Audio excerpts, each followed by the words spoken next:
Assalamualaikum warahmatullahi wabarakatuh.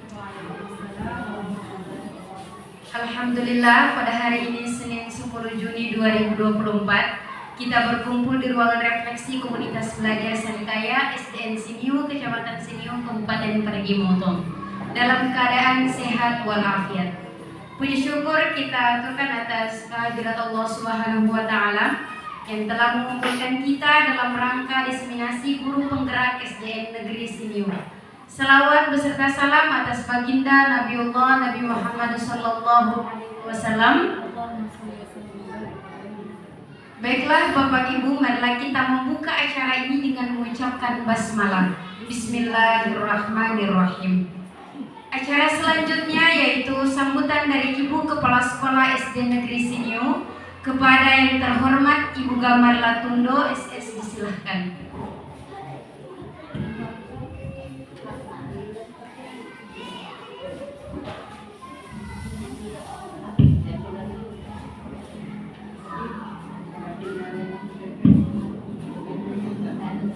Assalamualaikum warahmatullahi wabarakatuh. Waalaikumsalam warahmatullahi wabarakatuh. Yang saya hormati calon guru penggerak, langsung kepada teman-teman dan yang memberikan MC pada pagi hari ini. Puji dan syukur kita panjatkan kehadirat Allah Subhanahu wa Ta'ala, yang mana pada pagi hari ini kita diberikan kesehatan, terutama kesempatan untuk dapat bertemu di tempat ini dalam rangka diseminasi calon guru penggerak yang ada di SDN Siniu ini. Selawat dan salam kita aturkan kepada Nabi kita, panutan kita, Nabi Muhammad sallallahu alaihi wasallam, beserta para keluarga, para sahabatnya yang telah memberikan kita penerangan. Kemudian kita ada di sini, kita berdoa supaya dapat diberikan syafaat dari Allah, dari Nabi Muhammad sallallahu alaihi wasallam. Bapak dan Ibu, seperti kita ketahui bersama bahwa Ibu Midar SPD ini adalah salah satu rekan atau teman kita dari SDN Siniu yang sedang mengikuti program guru penggerak yang angkatan ke-10. Dari awal sampai saat ini, detik ini, kita semua memberikan dukungan positif kepada teman kita ini, yaitu Ibu Midar SPDI selaku guru calon penggerak, guru penggerak di SDN Siniu ini. Ibu Midar SPDI untuk dapat melaksanakan program sampai selesai, dan kita semua berdoa semoga beliau ini diberikan umur panjang dan kesehatan sampai programnya ini selesai. Beberapa rangkaian kegiatan sudah beliau laksanakan pada saat ini. Pada kegiatan itu diseminasi tentang budaya positif yang ada di SDN Siniu ini. Jadi kegiatan ini bukan hanya formalitas saja, ya, bukan hanya formalitas saja untuk dibuat karena hanya mengikuti kegiatan calon guru penggerak ini, ya. Tapi kita tularkan kepada anak didik kita, terutama yang dulu sudah selesai mengikuti guru penggerak, yang sudah selesai mengikuti atau sudah lulus, ya. Dia aktif, sudah menggerakkan teman-teman yang belum ikut, terutama anak didik yang ada di SDN Siniu. Untuk itu mari kita memberikan dukungan agar kegiatan yang Ibu Midar lakukan ini dapat diseminasikan dengan baik dan terserap dengan baik, sehingga benar-benar menjadi budaya positif di sekolah kita, yaitu sekolah SDN Sinio. Bapak Ibu hadirin yang berbahagia, terutama kepada Ibu Midar SPDI selama menjalankan diseminasi, dan kepada kita semua selamat mengikuti diseminasi pada hari ini tanggal 10 bulan 6 tahun 2024. Demikianlah yang bisa saya sampaikan pada pembukaan. Semoga kegiatan ini dari awal sampai selesai sukses dan berjalan lancar. Bila taufiq wal hidayah. Assalamualaikum warahmatullahi wabarakatuh. Waalaikumsalam warahmatullahi wabarakatuh.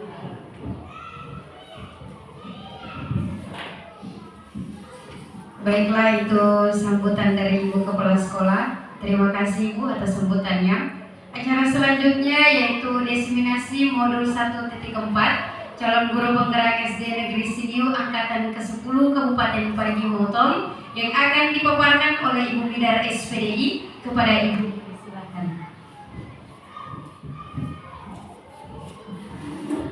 Bismillahirrahmanirrahim. Assalamualaikum warahmatullahi wabarakatuh. Waalaikumsalam warahmatullahi wabarakatuh. Puji dan syukur kita panjatkan kehadirat Allah Subhanahu wa Ta'ala, di mana pada kesempatan hari ini kita diberikan kesehatan, keafiatan, sehingga kita dapat bertemu kembali di ruang refleksi Sarikaya SD Negeri Sinio ini dalam rangka diseminasi disiplin positif modul 1.4 tugas dari guru penggerak angkatan ke-10 Kabupaten Parigi Motong. Tak lupa pula sholawat dan salam selalu kita haturkan kepada junjungan kita Nabiullah Muhammad sallallahu alaihi wasallam serta para sahabat dan keluarganya, dan semoga kita yang hadir di sini sebagai pengikutnya mendapat syafaatnya ila yaumil akhir, amin ya rabbal alamin. Bapak Ibu yang berbahagia, yang sangat istimewa, yang sangat saya banggakan, terima kasih atas waktunya dan mohon maaf mengganggu karena memang ini harus saya sampaikan selaku saya sebagai calon guru penggerak angkatan ke-10. Dan ini merupakan tugas dari modul 1.4, yakni diseminasi atau mensosialisasikan materi daripada disiplin positif itu kepada rekan-rekan sejawat yang ada di SD Negeri Sinio. Baik, selanjutnya di sini saya perkenalkan yang pertama, saya sendiri Midar SPDI, calon guru penggerak angkatan ke-10 SD Negeri Sinio, Kabupaten Parigi Motong tahun 2024. Dan di sebelah saya ada Ibu Nurina Kusumaningsi SPD AUD MM Inov sebagai fasilitator calon guru penggerak angkatan ke-10, dan beliau ini berasal dari Sumbawa. Kemudian yang di sebelahnya ini atas nama Ibu Yeni Trisna SPD, beliau adalah pengajar praktik dari calon guru penggerak angkatan ke-10, beliau berasal dari Parigi. Kemudian selanjutnya, apakah Bapak Ibu setuju dengan pernyataan ini? Ya, di dalam slide ini ada beberapa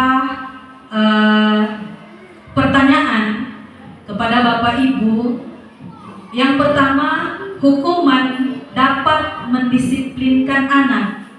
Jadi apakah Ibu setuju atau tidak dengan pertanyaan ini? Kemudian yang kedua, pemberian hukuman dengan hal positif seperti membaca atau membersihkan halaman sekolah ini dapat meningkatkan disiplin anak. Kemudian yang ketiga, memberi penghargaan dapat meningkatkan motivasi belajar anak. Ya, yang pertama dulu. Kira-kira menurut Bapak Ibu yang ada di sini, kira-kira pernyataan ini apakah ibu setuju atau tidak? Hukuman dapat mendisiplinkan anak. Coba kira-kira angkat tangan siapa yang setuju? Ya, oke. Hukuman dapat mendisiplinkan anak. Ya, siapa yang setuju tadi? Pak Sahban bisa diminta tanggapannya. Kenapa Pak Sahban menyatakan bahwa hukuman dapat mendisiplinkan anak? Ada mic-nya, minta tolong Ibu Ros.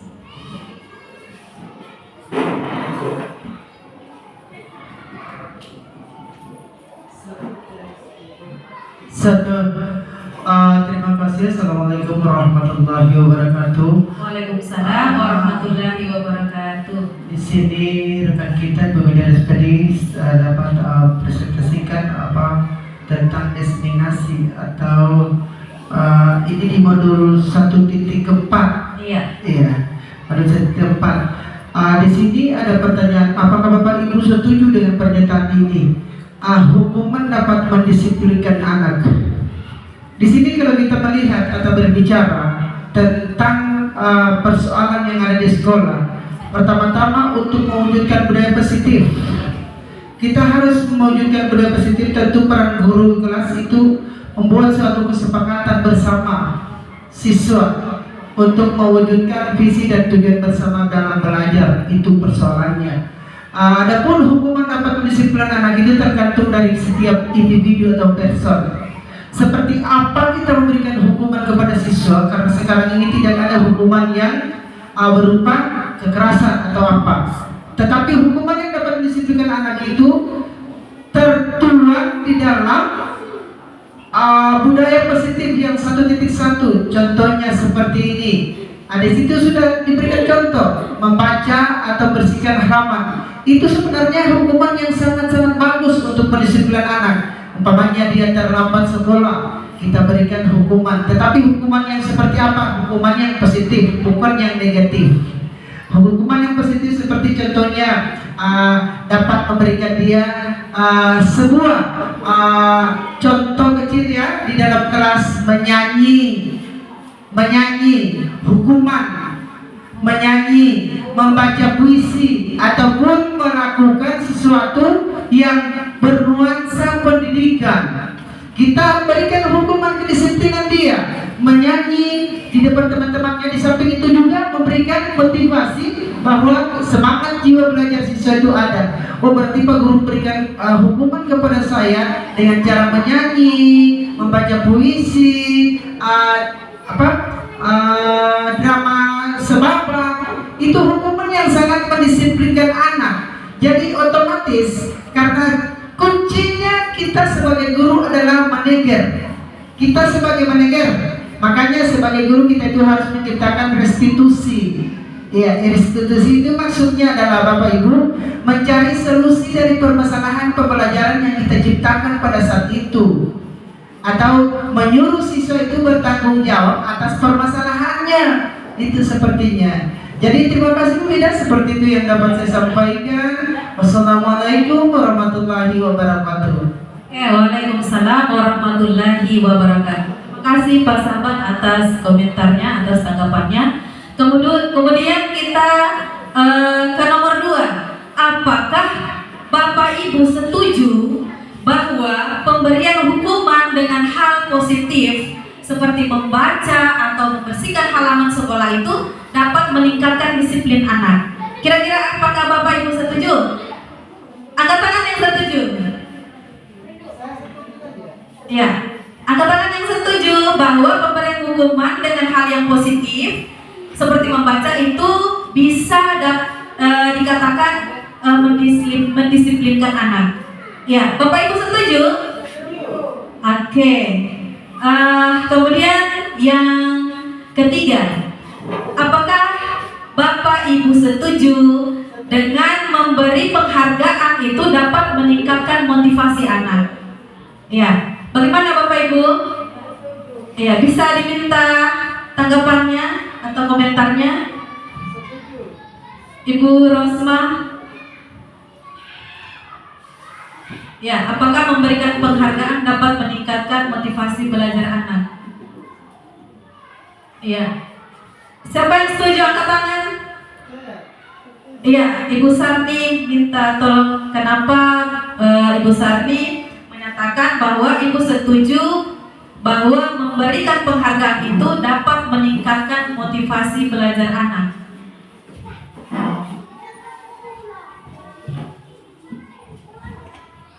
Bismillahirrahmanirrahim. Terima kasih atas kesempatan yang diberikan. Di sini Bapak Ibu dengan pernyataan seperti ini ada yang ketiga, memberi penghargaan dapat meningkatkan motivasi belajar anak.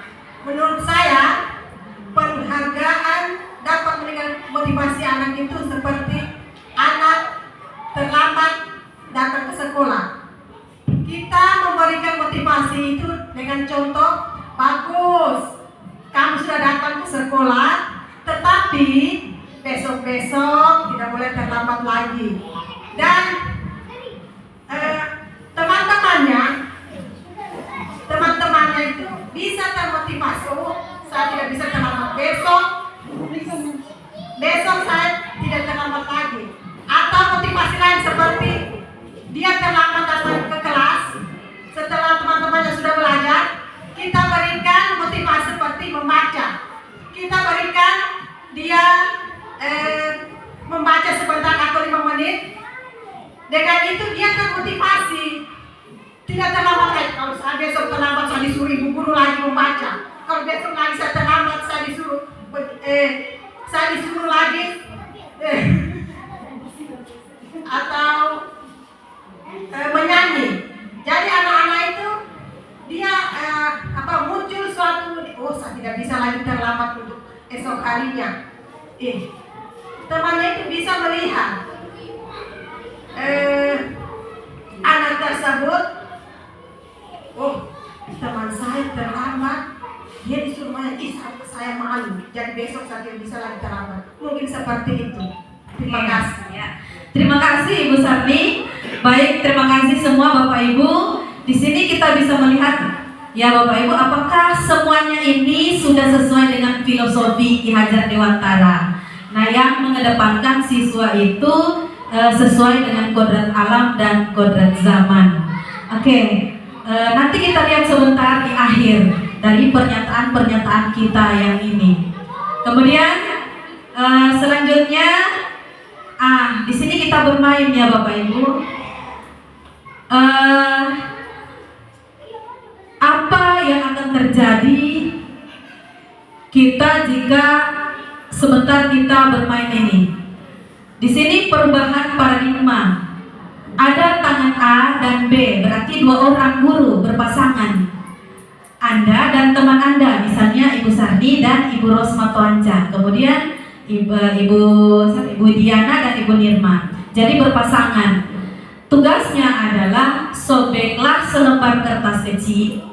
Kemudian tulislah benda atau sesuatu yang sangat berharga untuk Anda.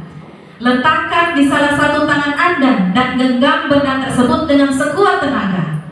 Jadi teman Anda di sini akan mencoba dengan sekuat tenaga dengan berbagai cara untuk meminta Anda memberikan benda tersebut dengan cara membujuk, kemudian mengancam, menghardik, merayu, menyuap dan segala macam. Dan apa saja yang Anda lakukan agar dapat membuka kepalan tangan Anda. Ya, disilakan Bapak Ibu. Disilakan satu orang yang menuliskan benda yang paling berharga, kemudian diletakkan di tangannya, ditulis di atas kertas yang kecil, kemudian diletakkan di kepala tangannya. Oke, bisa Pak Farid dan Pak Fatur berpasangan, kemudian Ibu Fadlun dan Ibu Ima. Ya, tinggal Pak Sambang yang tidak ada pasangannya, pasangannya di rumah. Oh, mantap. Ya, disilakan Bapak Ibu, tulislah benda yang paling ibu berharga sekali, yang tidak pingin orang ambil, yang tidak pingin orang ketahui. Ya, saya tahu ini Ibu Rosmin apa yang paling berharga. Ada deh. Iya, ya, tulis yang paling berharga. Oke, yang tidak bisa orang mau ketahui. Iya. Iya. Terserah Ibu Fadlun yang menulisnya atau Ibu Iman. Ya, satu saja benda yang kira-kira paling berharga. Benda apa? Apa orang yang paling berharga yang tidak?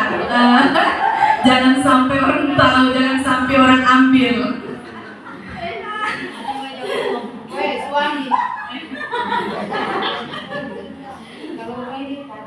Iya. Coba tahu Pak Fatur, pasangannya mungkin tidak bisa diambil oleh orang lain ya. Itu yang dia jaga baik-baik. Oke. Ya. Bagaimana Bapak Ibu? Ya, berpasangan. Ibu Nirma misalnya dengan Ibu Diana. Ya, nanti sebentar antara Ibu Diana dan Ibu Nirma kira-kira siapa yang menuliskan benda. Kemudian Ibu Diana yang membujuk Ibu Nirma misalnya. Membujuk Ibu Nirma agar membuka kepalan tangan tersebut. Sudah siap? Iya. Yang di belakang Pak Farid. Oh, banyak yang berharga Pak Farid ini. Ibu Ima dan Ibu Fadlun sudah? Ya, diletakkan di kepalan tangan. Sudah? Kita mulai. Oke. 1, 2, 3. Ya, Ibu Diana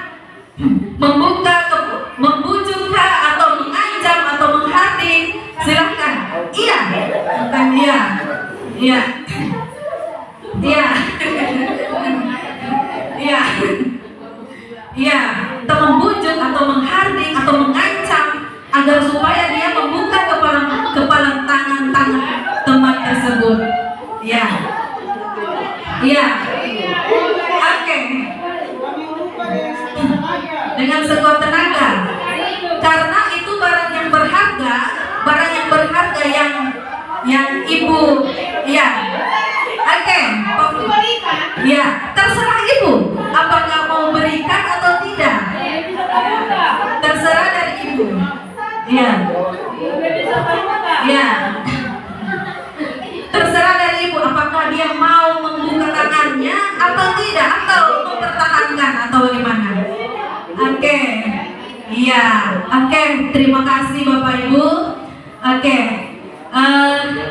ya, jadi itu kepalan tangan Bapak Ibu, entah mau dibuka atau tidak itu terserah Bapak Ibu. Kemudian kira-kira dari permainan tadi apa yang terjadi? Ya, apa yang Ibu Bapak rasakan dari permainan menggenggam tangan tadi? Bisa dikomentari Ibu Rosma Tuanca. Bismillahirrahmanirrahim. Assalamualaikum warahmatullahi wabarakatuh. Waalaikumsalam warahmatullahi wabarakatuh. Dari permainan yang sudah kami lakukan tadi, ya, bagaimana teman saya mencoba membuka apa yang ada dalam genggaman tangan, tapi alhamdulillah tidak berhasil. Kenapa? Saya pertahankan apa yang ada dalam genggaman saya karena itu sangat berharga bagi saya. Dan setelah selesai permainan, saya merasakan bahwa ada kelegaan, ya, ada perasaan yang menyenangkan yang semula yang awalnya tadi kami belum dapat lakukan. Jadi dengan pembelajaran kali ini melalui guru penggerak, ya, calon guru penggerak, kami termotivasi mendapat ilmu yang tadinya belum sempat kami lakukan. Bagaimana ya tadi cara teman saya merayu, membujuk, walaupun dia sudah mengancam, buka, tetapi saya tetap tidak memberikan. Ada sesuatu kebanggaan, ya, dalam diri. Ya, terima kasih. Ini suatu penghargaan ataupun sangat berharga bagi kami, ya, seperti itu. Ya, oke. Terima kasih Bu Rosma. Di sini kita melihat ya Bapak Ibu bahwa dengan sekuat tenaga yang bahkan mengancam, merayu dengan kepalan tangan teman Bapak Ibu, temannya tidak akan membuka karena barang itu sangat berharga menurut dia. Kemudian, nah, disinilah yang akan terjadi perubahan paradigma teori kontrol. Ya, di slide selanjutnya, paradigma teori kontrol yang pertama ilustrasi kontrol. Di sini fungsinya tadi apa? Fungsinya daripada ilustrasi kontrol ini adalah ilusi guru mengontrol murid. Ya, di sini yang pertama. Jadi ilusi guru mengontrol murid. Jadi dengan sekuat tenaga apapun kita bisa membujuk atau mengancam murid itu tidak akan pernah bisa berubah. Walaupun kita ancam, ya, dia punya tidak bisa kita mengontrol murid. Kemudian ilustrasi teori kontrol yang kedua di sini bahwa kritik ini dan membuat orang merasa bersalah dapat menguatkan karakter. Nah, sekeras apapun kita meminta siswa, kira-kira mereka bisa berubah atau tidak. Jadi di sini kita lihat, seperti juga di dalam Al-Quran, orang itu kita tidak bisa merubah orang, akan tetapi dirinya sendiri yang bisa merubahnya. Walaupun kita hardik anak itu, kita ancam untuk supaya dia berubah, tidak akan berubah. Walaupun kita hukum dia, tetapi dirinya sendiri yang akan berubah. Itu. Di sini kemudian ilusi bahwa semua penguatan positif ini positif, efektif dan bermanfaat.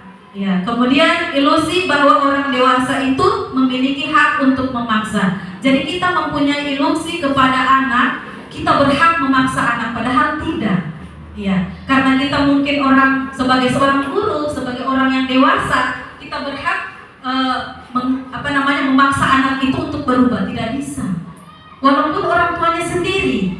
Ya, kadang kita sebagai orang tua biasa anak-anak di rumah, walaupun kita cambuk dia, kita pukul dia supaya berubah dari perbuatannya itu, tetap dia akan berubah. Ya, jadi itu adalah perubahan paradigma teori kontrol. Kemudian selanjutnya, nah inilah yang akan menjadi perubahan paradigma teori kontrol dari ilusi kontrol yang akan disampaikan sebentar nanti. Jadi fungsinya ini ilusi kontrol, stimulus responnya kita mencoba mengubah orang agar berpandangan sama dengan kita. Ya, ini adalah stimulus kita. Maksudnya perilaku apa yang ada di pikiran kita. Jadi kita mencoba mengubah orang, padahal orang itu tidak akan berubah. Ya. Kemudian teori kontrolnya kita berusaha memahami pandangan orang lain. Ya. Jadi walaupun kita memaksa orang tersebut untuk berubah, tidak akan berubah. Akan tetapi yang bisa kita lakukan adalah kita berusaha memahaminya. Ya, kemudian perilaku buruk ini dilihat sebagai suatu kesalahan. Ya, kebanyakan kita sebagai guru, kalau anak-anak yang nakal, ya pasti suatu kesalahan. Ya, padahal dari semua yang dia lakukan itu ada alasannya. Ya. Kemudian teori kontrolnya, semua perilaku itu pasti memiliki tujuan, gitu tadi. Ya, anak yang nakal itu pasti ada alasannya, ada dia punya tujuan tertentu untuk melakukan itu. Kemudian selanjutnya orang lain bisa mengontrol saya. Ya, seperti tadi, tidak bisa kita mengontrol orang lain, akan tetapi hanya kita yang bisa mengontrol diri kita sendiri. Tidak bisa kita mengubah orang lain, akan tetapi diri kita sendiri yang punya kesadaran untuk berubah. Selanjutnya, pemaksaan ada pada saat bujukan gagal. Ya, jadi seperti tadi, kita paksa, kita bujuk, ya itu gagal. Jadi kalau di sini teori kontrol adalah kolaborasi menciptakan pilihan-pilihan baru. Kemudian stimulus respon yang terakhir adalah model berpikir menang atau kalah. Dari permainan tadi, ya, saling mempertahankan, saling menguatkan. Ada yang sudah kesakitan, kalau dia berusaha membukanya, berarti tentu dia merasa menang. Ya, kalau dia tidak membukanya, tentu dia merasa kalah. Jadi di sini teori kontrolnya adalah kita berpikir positif.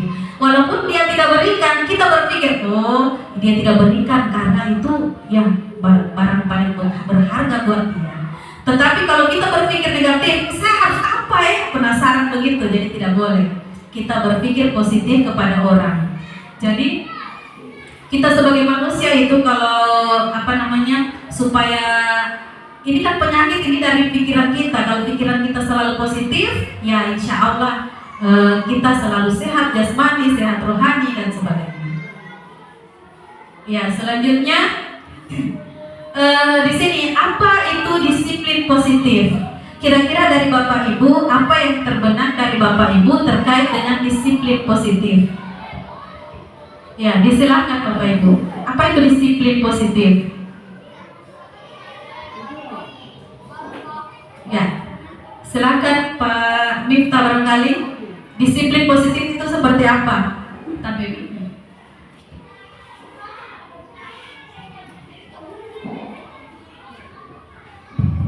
baik, Assalamualaikum warahmatullahi wabarakatuh. Waalaikumsalam warahmatullahi wabarakatuh. Ya, pertanyaan di sini, apa itu disiplin positif? Yang dimaksud dengan disiplin positif di sini adalah merupakan kebiasaan baik yang dilakukan bagi diri kita, bagi peserta didik atau bagi masyarakat yang ada di lingkungan sekolah dalam rangka untuk mengadakan perbaikan atau perubahan yang mengarah ke yang lebih baik, yang bersifat kontinu dan berkelanjutan. Ya, terima kasih atas komentarnya Pak Miftah. Oke, selanjutnya di sini apa itu disiplin positif?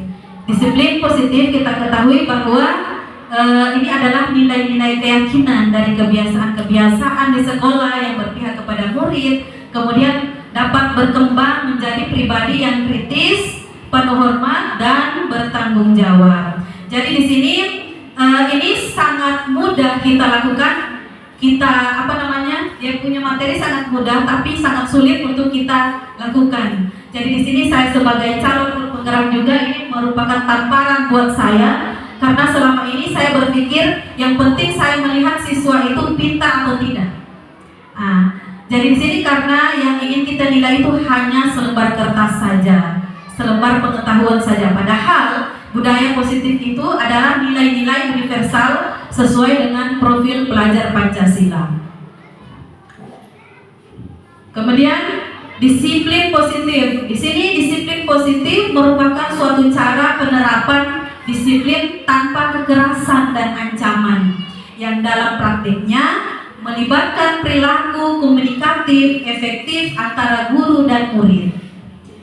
Kemudian penerapan disiplin positif mengajarkan murid untuk memahami konsekuensi perilaku yang mereka lakukan sehingga murid dapat menghormati diri sendiri, bertanggung jawab terhadap lingkungan dan pribadinya masing-masing. Oke, jadi di sini disiplin positif juga kesimpulannya, disiplin positif merupakan salah satu cara menerapkan budaya positif yang bertujuan untuk menumbuhkan kesadaran serta memberdayakan murid untuk melakukan sesuatu tanpa sogokan, ancaman maupun hukuman. Ya, ini adalah nilai-nilai kebajikan yang bisa kita lakukan di sekolah. Disiplin positif akan membawa murid pada nilai kebajikan yang sesuai dengan profil pelajar Pancasila. Jadi kita ketahui bahwa profil pelajar Pancasila itu yang pertama beriman dan bertakwa kepada Tuhan Yang Maha Esa dan berakhlak mulia. Seperti kita lakukan di sekolah, anak-anak pulang sekolah itu wajib sholat duhur dulu baru pulang. Kemudian berdoa sebelum dan sesudah belajar. Ya. Kemudian yang selanjutnya berkebinekaan global. Juga kita sudah laksanakan di sekolah ini seperti upacara bendera, ya, dan sebagainya. Yang selanjutnya gotong royong. Juga kita laksanakan sudah di sekolah seperti bekerja bakti, buang sampah, ya. Kemudian selanjutnya mandiri. Di sini kita mengajarkan anak-anak agar supaya mandiri. Dia bisa mengerjakan tanpa bantuan dari orang lain. Misalnya mengerjakan tugasnya tanpa dibantu guru. Kita sudah laksanakan. Kemudian di sini bernalar kritis. Di sini berarti bahwa siswa kita sudah ajarkan untuk bernalar kritis agar mereka bisa menemukan ide-ide pokok gagas atau gagasan pada kegiatan literasi yang sudah kita lakukan. Misalnya kita menyuruh dia membaca buku, kemudian dia bisa berpikir, menuangkan gagasannya setelah membaca tadi. Ya, sehingga siswa itu akan menyadari kalau mereka buat bersama guru itu, misalnya membaca tadi, dia sudah mengungkapkan gagasannya. Berarti kita sudah mengajarkan anak-anak itu bernalar kritis. Kemudian yang kreatif. Di sini juga kita sudah ajarkan anak-anak kreatif dalam memilah sampah, kemudian membuat prakarya, ya, daur ulang daripada sampah-sampah. Kemarin sudah di kelas 3 juga anak-anak sudah bisa membuat bunga, ya, membuat kerajinan tangan dari limbah-limbah plastik. Seperti itu, Bapak Ibu. Selanjutnya di sini kita membuat keyakinan kelas. Nah, kita ketahui bersama bahwa keyakinan ini adalah percaya. Berarti kita percaya bahwa apa yang harus kita lakukan itu timbul daripada diri siswa dan timbul daripada diri kita sendiri, yang nantinya akan termotivasi sehingga kita berbuat hal-hal yang positif. Dan dari keyakinan kelas ini dibuat bersama antara guru dan siswa, itu dibuat bersama-sama dengan guru dan siswa di tiap-tiap kelas. Kalau saya melihat di sini guru-guru kita, rekan-rekan guru masih banyak yang membuat keyakinan kelas di dalam kelasnya. Padahal itu sangat penting agar apa? Anak-anak itu bisa termotivasi, bisa terbiasa di dalam menerapkan disiplin positif. Ya, di sini keyakinan kelas yang pertama menghormati. Jadi di sini kita biasakan semua siswa itu di dalam kelas diharapkan untuk menghormati guru, menghormati satu sama lain di antara teman-temannya. Tidak bisa seenaknya. Yang kedua, kehadiran siswa harus tepat waktu, tepat untuk setiap sesi kelas. Artinya setiap jam pembelajaran itu harus tepat, jam istirahat, jam masuk, dan jam keluar kelas. Kemudian juga kita keyakinan kelas yang selanjutnya adalah jujur, di mana siswa itu harus berani mengakui kesalahannya dan mengungkapkan kejadian dengan jujur. Misalnya siswa-siswa memang kan anak-anak tidak luput, namanya manusia tidak luput dari kesalahan. Oleh karena itu anak-anak itu bisa membiasakan diri untuk jujur, untuk berperilaku jujur atas kesalahan yang dia lakukan. Kemudian penggunaan ponsel misalnya, keyakinan kelas, karena sekarang kan kita pembelajaran berbasis digitalisasi. Kalau dulu anak-anak dilarang bawa HP, tapi sekarang bukan juga diwajibkan, tapi setidaknya bisa membawa HP. Tapi dalam penggunaan HP ini kita di dalam keyakinan kelas itu dilarang memakai HP selama pembelajaran, misalnya selama pembelajaran tidak sesuai dengan apa yang kita bawa. Misalnya kalau pembelajaran tentang misalnya menggunakan yang diwajibkan menggunakan HP, boleh dibuka seperti itu. Kemudian komunikasi. Di sini keyakinan kelas, di sini kita mewajibkan semua siswa itu diharapkan untuk bersikap sopan dan santun di dalam setiap kegiatan pembelajaran yang sudah kita susun bersama.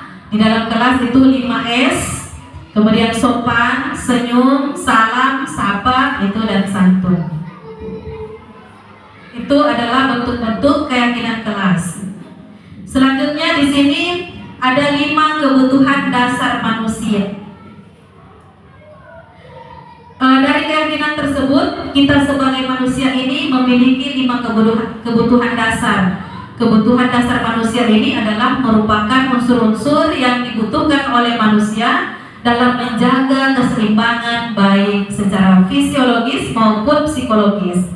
Dan hal ini tentunya bertujuan untuk mempertahankan kehidupan. Yang pertama adalah bertahan hidup. Jadi setiap manusia itu pasti punya kebutuhan bertahan hidup. Siapa yang mau ini kan? Ya. Kemudian yang kedua, manusia juga membutuhkan rasa sayang dan rasa diterima. Begitu juga dengan anak-anak. Jadi anak-anak itu pengen disayang. Kemudian pengen rasa kita mau terima dia. Ya. Apalagi anak-anak kelas 1, kelas 2, kelas 3. Jadi dia pengen ada di dekat gurunya. Kadang biasa ada yang cari-cari perhatian. Berarti anak-anak itu bisa ingin kasih sayang. Ya, kemudian penguasaan. Anak-anak juga ada kebutuhan penguasaan untuk misalnya memiliki sesuatu. Misalnya saya mau suka beli ini, mau suka itu. Nah, itu adalah penguasaan, kebutuhan penguasaan. Kemudian yang keempat adalah kebebasan. Di dalam kelas juga anak-anak itu bukan cuma anak, semua manusia itu mempunyai kebebasan. Maksudnya dia tidak mau dikekang. Ya, dia harus bebas. Tetapi kita lihat kebebasannya seperti apa. Kemudian ketenangan. Ya, semua manusia juga, bahkan anak-anak murid juga memiliki kebutuhan ketenangan. Nah, selanjutnya di sini posisi kontrol.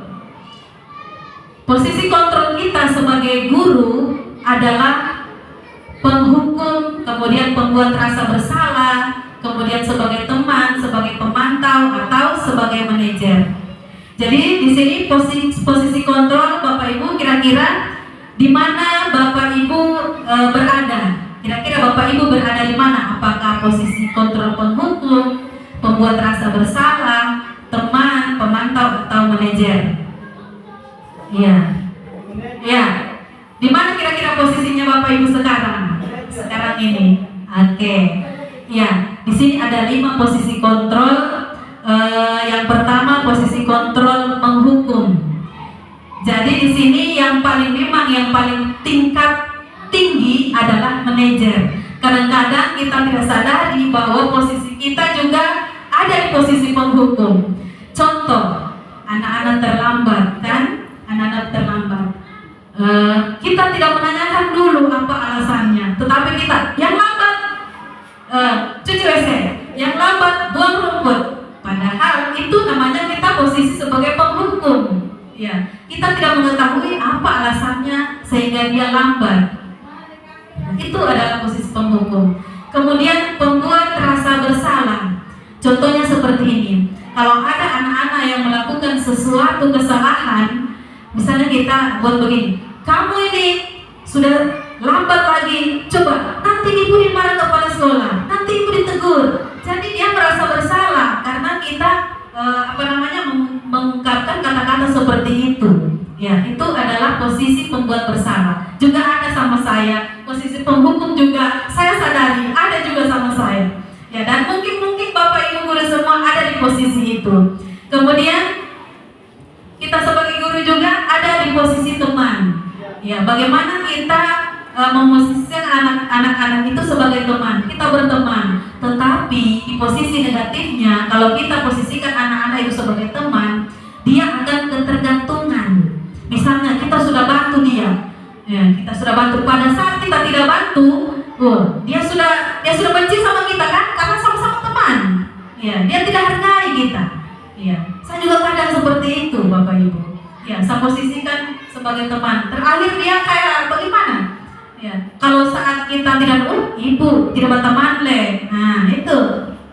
Kadang kita juga di jalan sudah sudah peka, sudah halo apa semua. Padahal kewajibannya anak-anak itu ya menghormati gurunya. Ya. Kemudian sebagai pemantau, ya.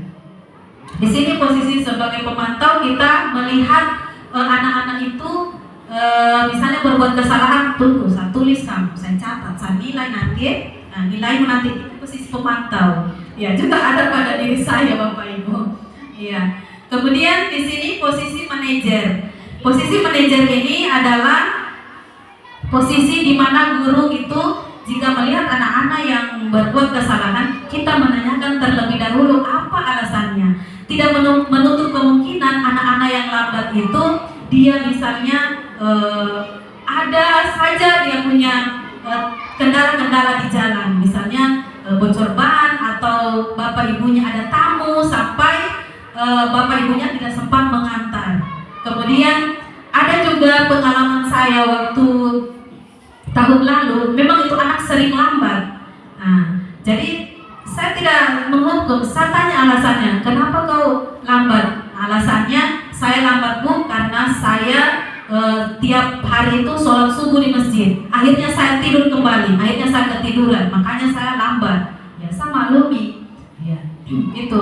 Jadi selama kesalahan yang dibuat anak-anak itu pasti ada alasan. Jadi kita sebagai manajer, kita memberikan kesempatan kepada anak itu untuk memberikan alasan kenapa dia berbuat seperti itu.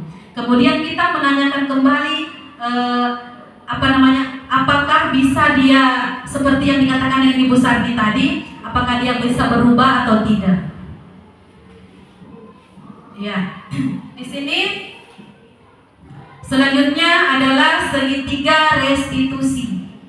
Di segitiga restitusi ini, yang pertama adalah menstabilkan identitas, kemudian validasi tindakan yang salah, kemudian menanyakan keyakinan. Dari kesalahan-kesalahan yang anak-anak buat di sekolah itu ada 3 cara kita sebagai guru. Yang pertama menstabilkan identitas, yakni kita menanyakan kepada dia kenapa dia berbuat seperti itu. Jadi terlebih dahulu kita menanyakan tentang kenapa dia berbuat seperti itu. Kemudian validasi tindakan yang salah. Jadi di sini kita menanyakan penyebabnya, alasannya. Ya, kemudian kita menanyakan keyakinan. Kira-kira kita tanyakan, kira-kira keyakinan kelas apa yang dia langgar. Seperti tadi kan kita sudah buat keyakinan kelas di dalam kelas, misalnya tepat waktu. Pada saat dia lambat, kita tanyakan, nah kira-kira kalau anak lambat ini, kira-kira keyakinan kelas mana yang anak langgar? Gitu. Pasti dia bilang, oh saya tidak tepat waktu Bu. Nah itu. Oleh karena itu kita menanyakan lagi, bagaimana menurut anak tersebut, bagaimana langkah selanjutnya yang harus dia lakukan dalam mengatasi perilakunya tadi yang lambat. Jadi ada solusi yang kita berikan, ada solusi yang dia sampaikan kepada kita. Ya, dia sudah berbuat kesalahan, kemudian dia tahu cara mencari solusi daripada kesalahan itu tadi. Bukan kita guru yang memberikan solusi. Itu namanya segitiga restitusi. Untuk sekarang ini kita guru sebagai fasilitator saja. Ya, anak-anak yang mengungkapkan pendapatnya, mengungkapkan solusinya. Jadi kita tanya sama dia, apa solusi yang dia lakukan sehingga dia tidak bisa mengulangi perbuatannya tadi. Ya.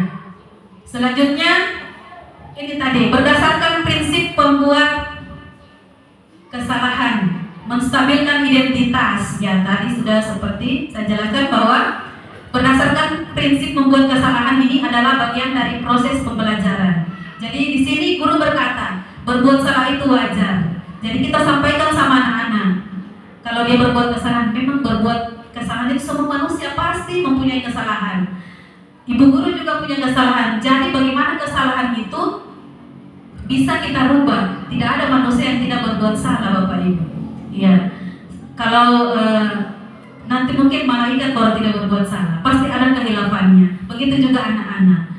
Kemudian tidak ada manusia yang sempurna. Kemudian Bapak Ibu pernah melakukan itu yang tadi. Bapak Ibu tidak mau mencari siapa yang salah. Jadi kita bilang ke anak-anak yang salah tadi, semua kita tidak akan mencari yang salah. Jadi kamu merasa berhak begitu karena kita semua punya perasaan. Oleh karena itu, apa yang dilakukan anak itu pasti ada tujuannya. Kemudian selanjutnya, validasi tindakan yang salah berdasarkan prinsip setiap perilaku berupaya memenuhi suatu kebutuhan. Di sini kita sebagai guru berkata, kamu pasti punya alasan mengapa melakukan hal itu. Padahal kamu bisa melakukan hal yang lebih buruk dari ini ya. Kemudian selanjutnya, kamu patut bangga karena telah melindungi sesuatu yang penting buatmu. Kemudian kamu melakukannya karena mempertahankan sesuatu yang penting bagi kamu. Itulah hal-hal yang perlu kita katakan kepada anak-anak dalam memvalidasi tindakan yang salah. Selanjutnya ini menanyakan keyakinan. Berdasarkan prinsip teori kontrol bahwa pada dasarnya kita termotivasi secara intrinsik, di mana guru berkata, apa ya keyakinan kelas kita yang sudah saya sampaikan tadi. Kemudian nilai-nilai apa yang telah disepakati bersama. Kemudian seperti apa gambaran sebuah kelas yang ideal menurut kamu. Yang selanjutnya, kamu ingin menjadi orang yang seperti apa. Ya, ini adalah kata-kata yang harus kita berikan kepada anak-anak untuk menanyakan keyakinan. Ini adalah segitiga restitusi, di mana dalam pemecahan masalah yang kita lakukan kepada anak. Ya, demikian pemaparan dari saya. Saya kembalikan ke moderator.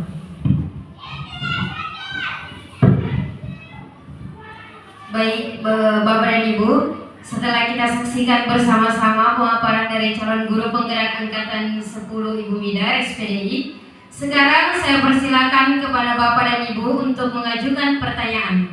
Silakan bagi Bapak dan Ibu yang ingin memberikan umpan balik dan tanggapannya terkait pemaparan tadi. Baik, Bapak dan Ibu, jika ada pertanyaan, dipersilakan untuk bertanya.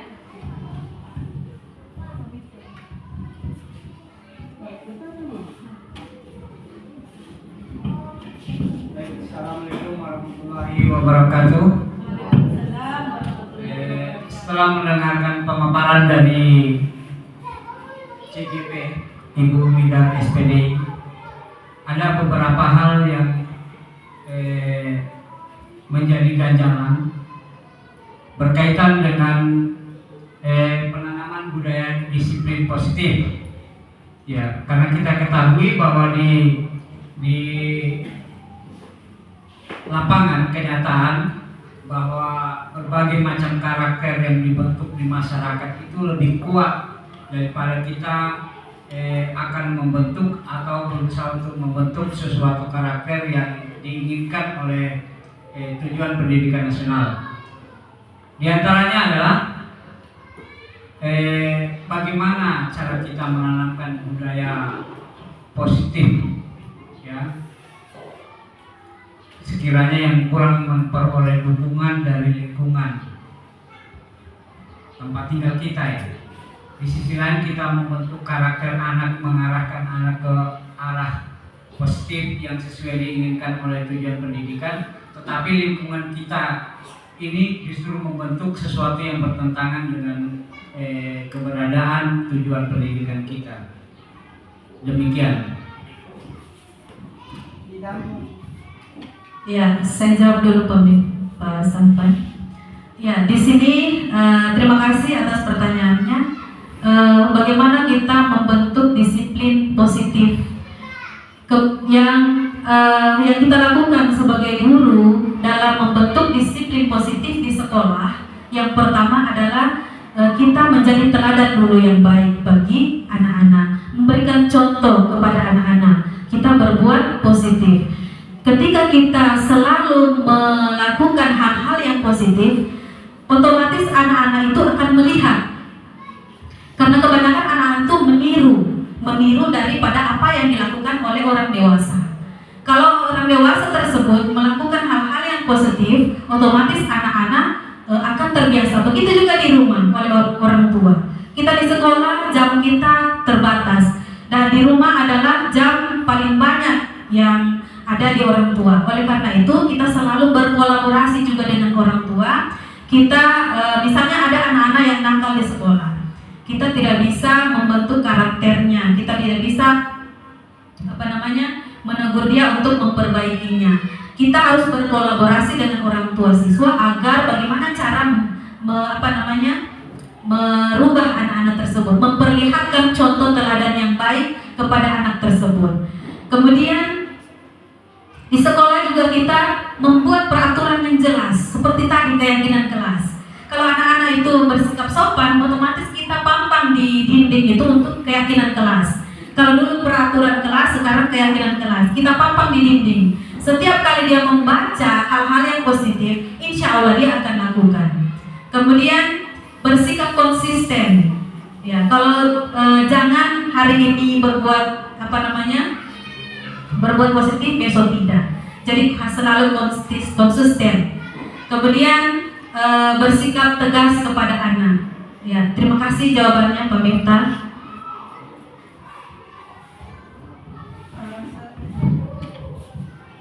Baiklah Bapak Ibu, siapa tahu ada lagi yang mau memberikan pertanyaan, ya, dipersilakan kepada Bapak Ibu. Tes, terima kasih. Baik, terima kasih banyak kepada Ibu Bidar SPDI. Di sini di slide ini terlihat lengkap penjabarannya dengan sangat baik, dan perlu kita ingat dulu teman-teman, di dalam sistem keyakinan kelas seperti yang Ibu Mida sebutkan tadi, dalam keyakinan kelas itu kita bersama siswa untuk menerapkan keyakinan kelas. Kita tawarkan kepada siswa hal-hal yang disepakati dalam permainan atau keyakinan kelas yang kita lakukan. Kita tawarkan kepada siswa. Jadi kita dengan guru itu bersama-sama dalam kelas untuk saling menawarkan. Kita tawarkan kepada siswa, bukan kemauan kita Bapak Ibu, tetapi kemauan siswa yang kita harus ambil. Kita tawarkan, umpamanya keyakinan kelas, datang tepat waktu. Itu harus dari mereka, bukan kita yang memberikan hal tersebut. Seperti itu. Nah, di sini Bapak Ibu, Ibu Mida, di slide itu nampak sangat bagus, sangat bagus dan sangat jelas dan tersusun rapi. Di sini keyakinan tentu kebentuk budaya positif yang dipaparkan itu dalam sebuah langkah yang sangat bagus. Di sini saya hanya berikan sebuah pernyataan atau pertanyaan, bagaimana langkah kita sebagai guru untuk mendisiplinkan doa yang positif pada anak tersebut. Ya, terima kasih. Ya, terima kasih Pak Sabar. Pertanyaannya ya mungkin hampir sama tadi seperti pertanyaan dari Pak Miftah. Bagaimana cara mendisiplinkan anak? Ya, kita ketahui bersama bahwa mendisiplinkan anak ini tidak mudah. Ya, mungkin mudah menurut kita, tapi pelaksanaannya itu sangat susah. Yang pertama adalah memberikan contoh yang baik kepada murid, memberikan teladan yang baik, bagaimana kita berperilaku positif, seperti tepat waktu datang ke sekolah, kemudian berpakaian yang rapi, kemudian berkata-kata yang sopan, berkata-kata lemah lembut, tidak kasar. Nah, akhirnya anak-anak mungkin dengan melihat gurunya tersebut, ya pasti dia berkata-kata yang lemah lembut. Kalau kita berkata kasar, berteriak-teriak, jelas anak-anak berteriak juga. Jadi karena dia melihat lingkungan sekolah, di lingkungan sekolah itu ada guru-guru yang berteriak-teriak, ada guru-guru yang kasar-kasar. Oleh karena itu kita memberikan contoh yang baik kepada murid. Kemudian selalu kita menyelipkan pesan-pesan moral di dalam setiap pembelajaran. Bagaimana anak-anak itu setelah selesai pembelajaran kita selalu memberikan pesan-pesan terhadap dia. Kemudian memberikan penghargaan dan apresiasi. Misalnya ketika dia melakukan sesuatu, kita memberikan penghargaan, memberikan pujian kepada dia, misalnya di hadapan teman-temannya. Kemudian bersikap jujur dan terbuka. Kita selalu bersikap jujur kepada dia. anak tersebut. Kemudian kita selalu mengajarkan sopan santun, kemudian selalu kita memberikan inspirasi untuk dia agar supaya berbuat hal-hal yang positif. Terima kasih peserta. Baiklah Bapak Sahabat, apakah tadi sudah jelas atau masih ada pertanyaan? Oh ya, baiklah, untuk Ibu dipersilakan untuk bertanya.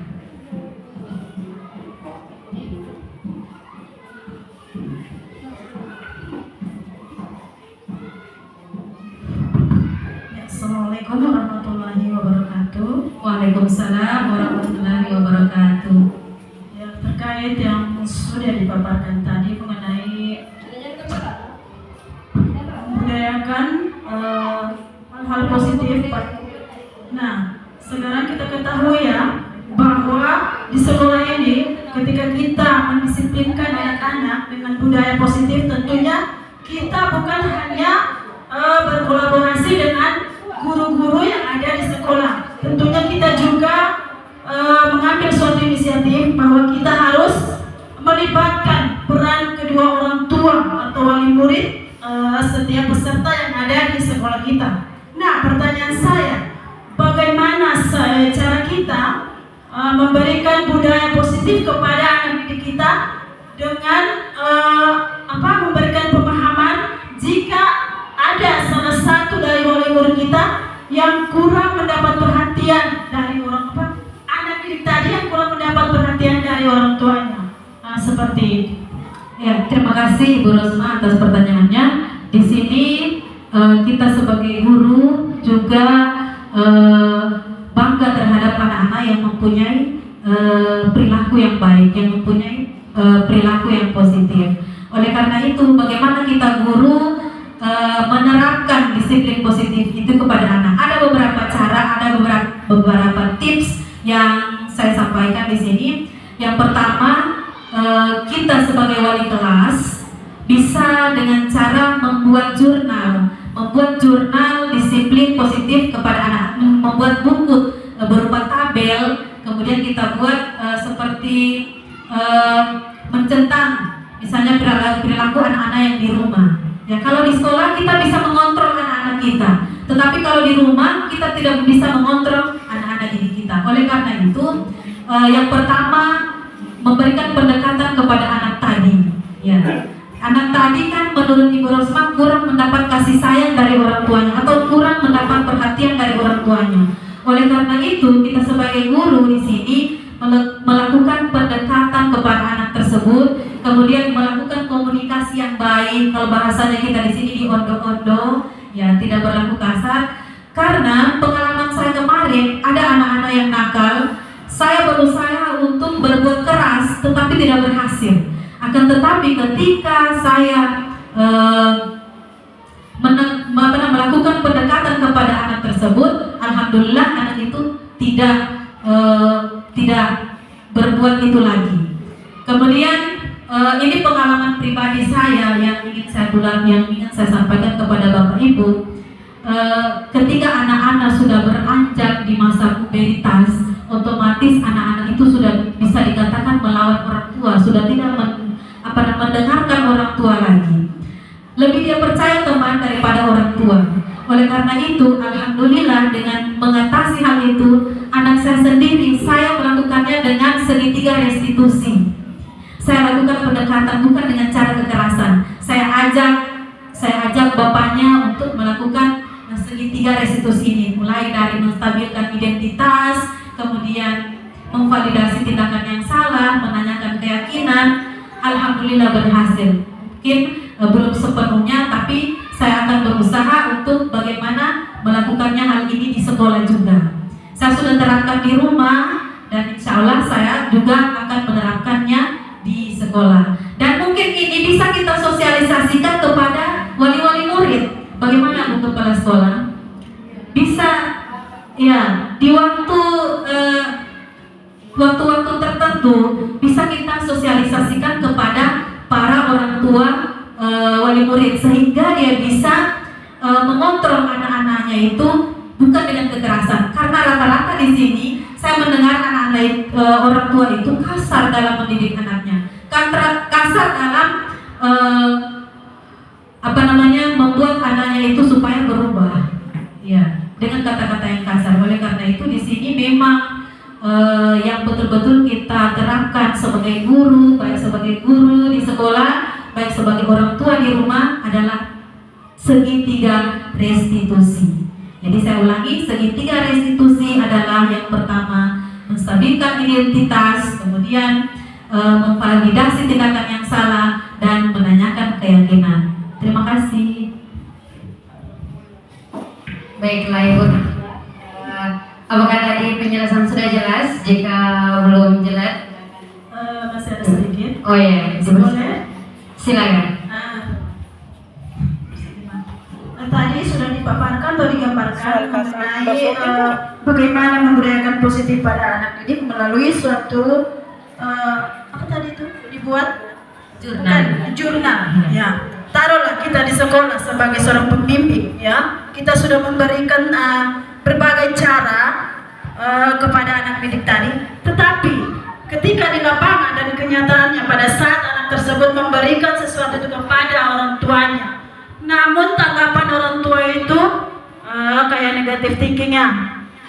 Yang saya inginkan bagaimana upaya kita, ya, memberikan pemahaman kepada orang tua tadi agar orang tua tadi bisa lebih mendukung program ataupun apa yang sudah diberikan kepada anak tadi. Terkadang di sini kita melihat bahwa orang tua, ya, wali murid kadang pikirannya, asumsinya berbeda-beda. Sama dengan anak didik kita, semua anak-anak di sini itu karakternya berbeda. Jadi bagaimana langkah kita sebagai seorang guru untuk memberikan pemahaman kepada wali siswa tersebut, ya. Terima kasih. Ya, terima kasih Ibu Rosma atas tanggapannya. Jadi yang sudah saya katakan tadi bahwa mungkin ini upaya yang selanjutnya yang akan kita lakukan di SD Negeri Siniu ini dalam rangka membudayakan disiplin positif kepada anak-anak kita, bukan di sekolah saja, tetapi bahkan di rumah, dengan cara kita mengundang wali murid mungkin di waktu-waktu tertentu dengan mensosialisasikan disiplin positif ini kepada orang tua.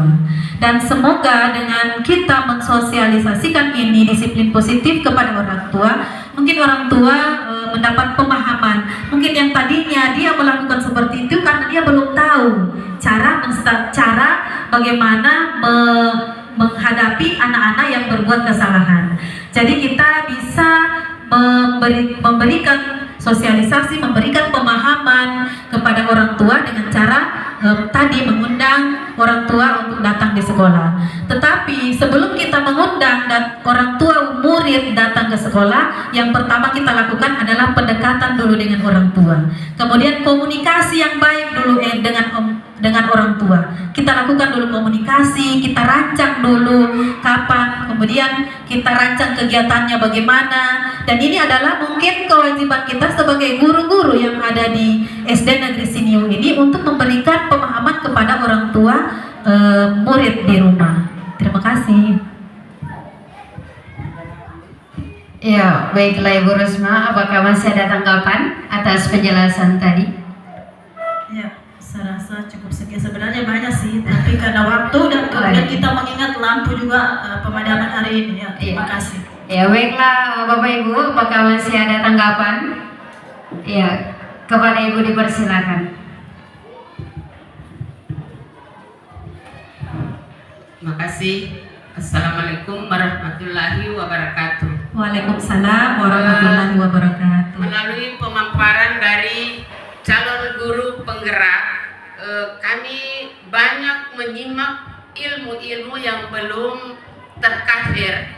Jadi alhamdulillah kami bisa bersama-sama mempelajari apa yang belum kami dapatkan. Sementara murid-murid kita di sini sudah kita dengar bersama, banyak yang nakal dan sudah ada solusi yang diberikan oleh calon guru penggerak. Baik, untuk pertanyaan saya, bagaimana cara membuat murid tidak lupa keyakinan yang sudah mereka buat dan mereka sepakati. Terima kasih. Oke, terima kasih pertanyaannya Ibu Fadlun. Bagaimana cara membuat anak-anak itu supaya dia ingat akan hal-hal yang keyakinan kelas yang sudah dia buat. Ya, simpel sekali Bu Fadlun, bahwa kita selalu yang pertama adalah kita membuat keyakinan itu dengan dipaparkan, dengan ditulis di karton, kemudian ditempel di dinding kelas. Kemudian ada juga bisa kita upload ke media sosial tentang bagaimana keyakinan kelas yang ada di SDN Siniu, agar bisa, mungkin karena kebanyakan anak-anak yang memakai menggunakan media sosial, bisa dia lihat. Kemudian supaya dia tidak lupa juga, kita selalu memberikan penguatan, memberikan peringatan kepada dia, agar supaya kita itu selalu berbuat disiplin, agar supaya dia tidak berbuat hal-hal yang negatif. Ya, terima kasih. Baiklah, kepada Ibu Fadlun, apakah masih ada tanggapan mengenai penjelasan barusan? Oh ya, terima kasih. Baiklah, kepada Bapak dan Ibu, apakah masih ada tanggapan mengenai paparan calon guru penggerak tadi? Ya, baiklah, sepertinya sudah tidak ada tanggapan. Baik, Bapak Ibu sekalian, alhamdulillahirabbil alamin. Acara diseminasi ini sudah terlaksana dengan baik dan lancar. Marilah Bapak dan Ibu, kita bersama-sama menutup acara ini dengan membaca hamdalah. Alhamdulillahirabbil alamin. Saya selaku moderator mohon pamit dan mundur diri. Apabila ada kata yang salah mohon dimaafkan. Terima kasih. Wassalamualaikum warahmatullahi wabarakatuh. Waalaikumsalam warahmatullahi wabarakatuh. Terima kasih Bapak Ibu. Sebentar selesai ini silahkan mampir ke warungnya Ibu Nirna. Iya. Kemudian